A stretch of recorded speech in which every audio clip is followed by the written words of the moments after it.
Pulau Pari yang luasnya 40,1 hektar itu untuk sementara ini diklaim sama pihak perusahaan. Kalau potensi banyak ya, dari mulai sektor perikanan, terus sektor pariwisata, gitu kan, banyak sekali.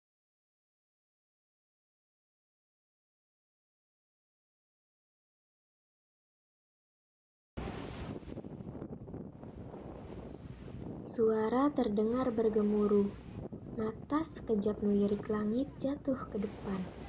Pantai-pantai terindah di bumi seperti terhimpun di sini. Permadani pasir putih resik ditemani laut biru yang seolah berkejaran dengan pantulan matahari terik.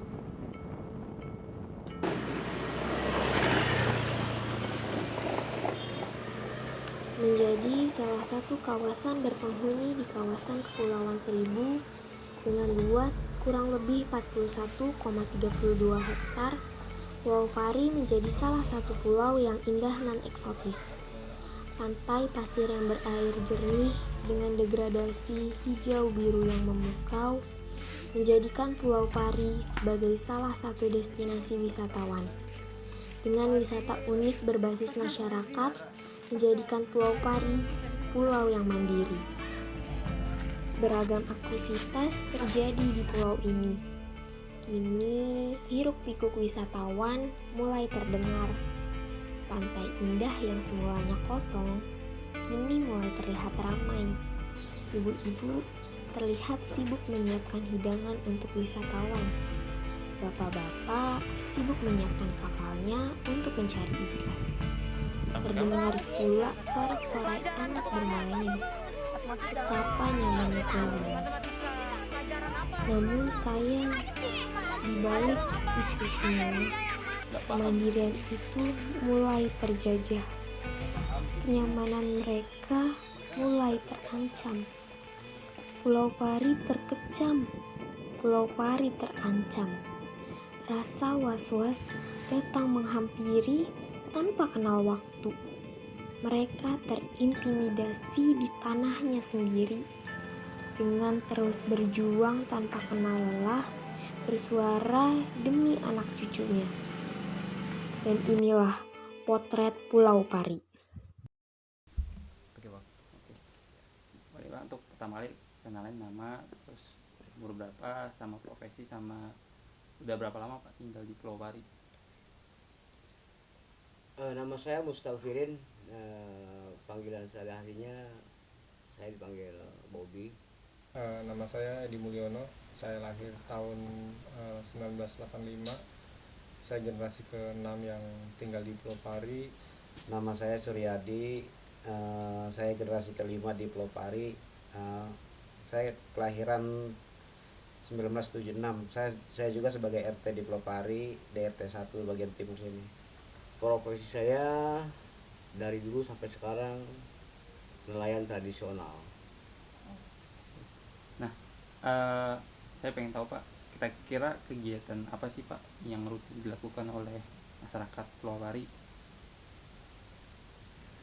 Kalau kegiatan sehari-harinya yang rutin oleh masyarakat Pulau Pari, ya tentunya aktivitasnya nggak kurang dan nggak lebih itu adalah melaut sebagai seorang nelayan gitu ya.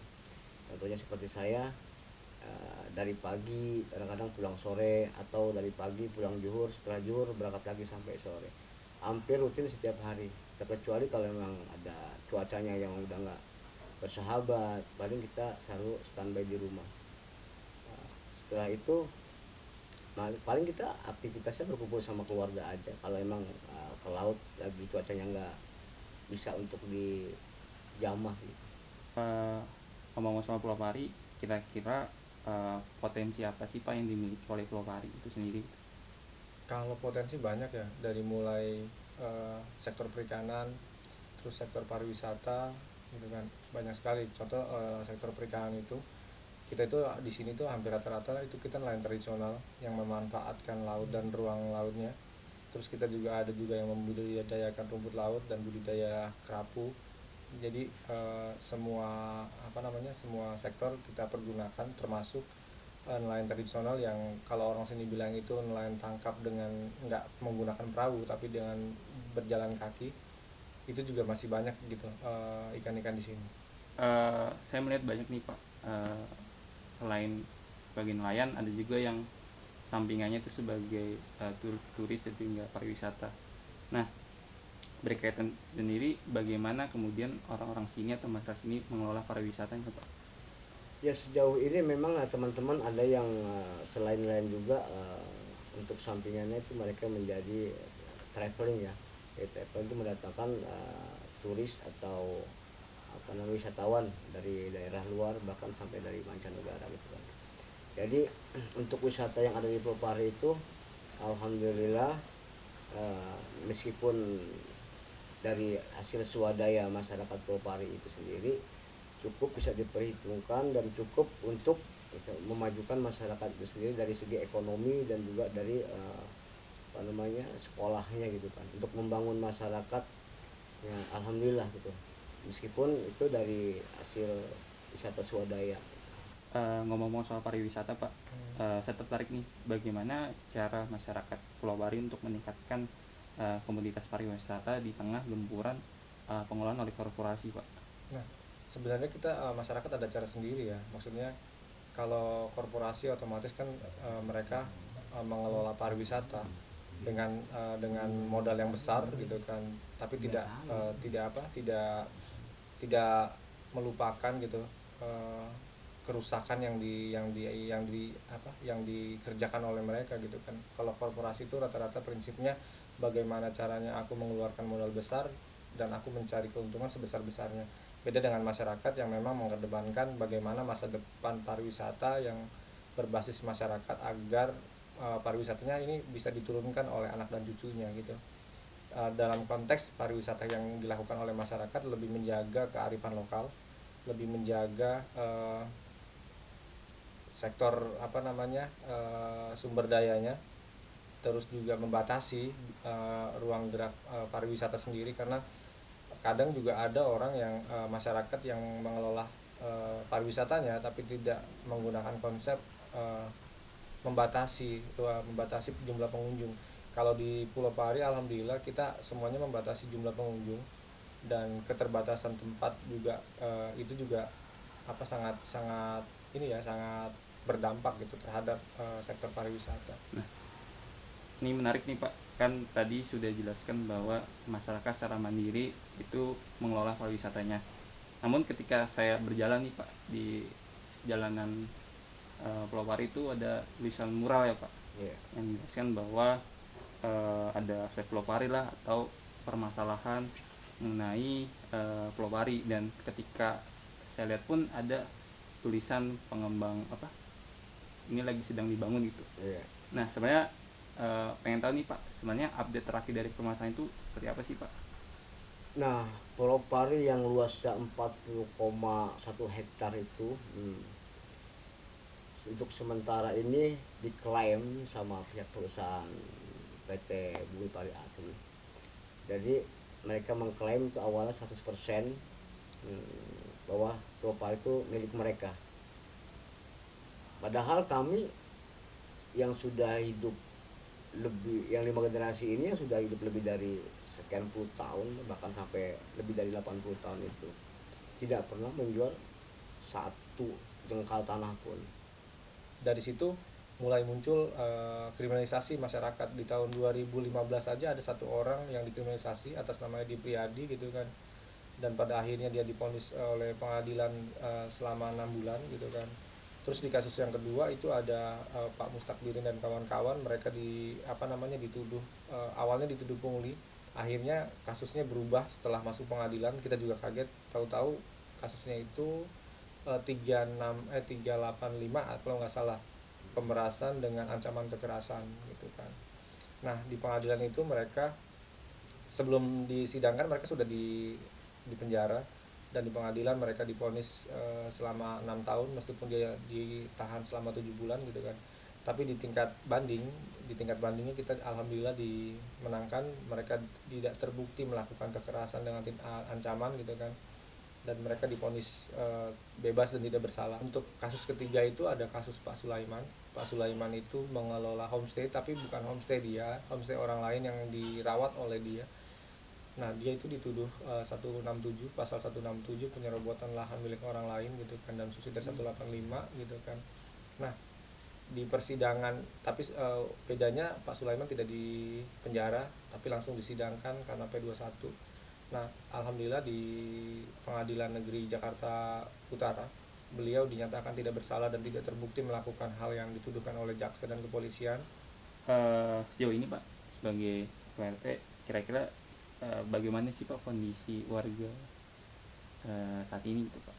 Ya untuk saat ini sih alhamdulillah aman, tapi tetap aja rasa was-was terusnya pasti ada di dia itu, di hati, di pikiran masyarakat Pulau Pari ini. Berkaitan Pak dengan konflik yang sudah terjadi Pak antara masyarakat Pulau Pari dan juga dengan korporasi, kira-kira apa yang akan Bapak lakukan atau upaya-upaya apa aja yang sudah Bapak lakukan untuk melawan korporasi Pak? Kalau upaya-upaya sih udah banyak banget ya, kita lakukan, seperti kayak kita menyurati orang-orang penting negara, terusnya demo-demo juga itu kita lakukan.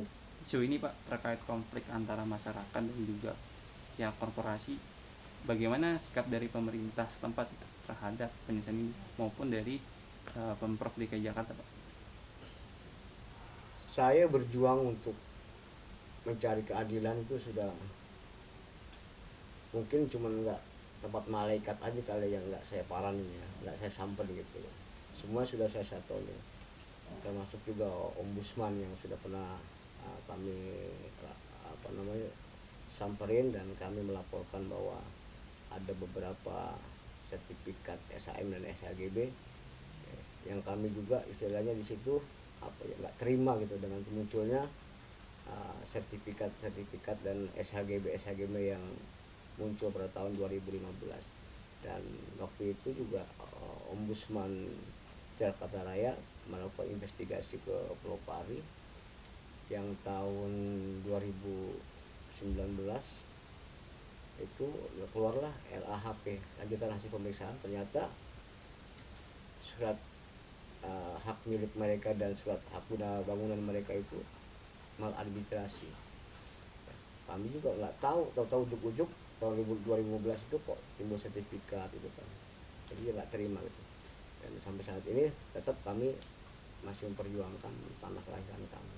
Jadi kami juga udah pernah demo ke balai kota ya. Nah, di situ kami juga meminta kebijakan dari seorang Pemprov DKI. Ternyata juga sampai saat ini belum ada jawaban yang pasti yang membuat kita istilahnya tidur nyenyak dan kerja enak gitu kan, nyaman dan aman gitu kan. Semuanya masih ngambang gitu kan. Saya nggak tahu apa masalahnya dan kenapa gitu.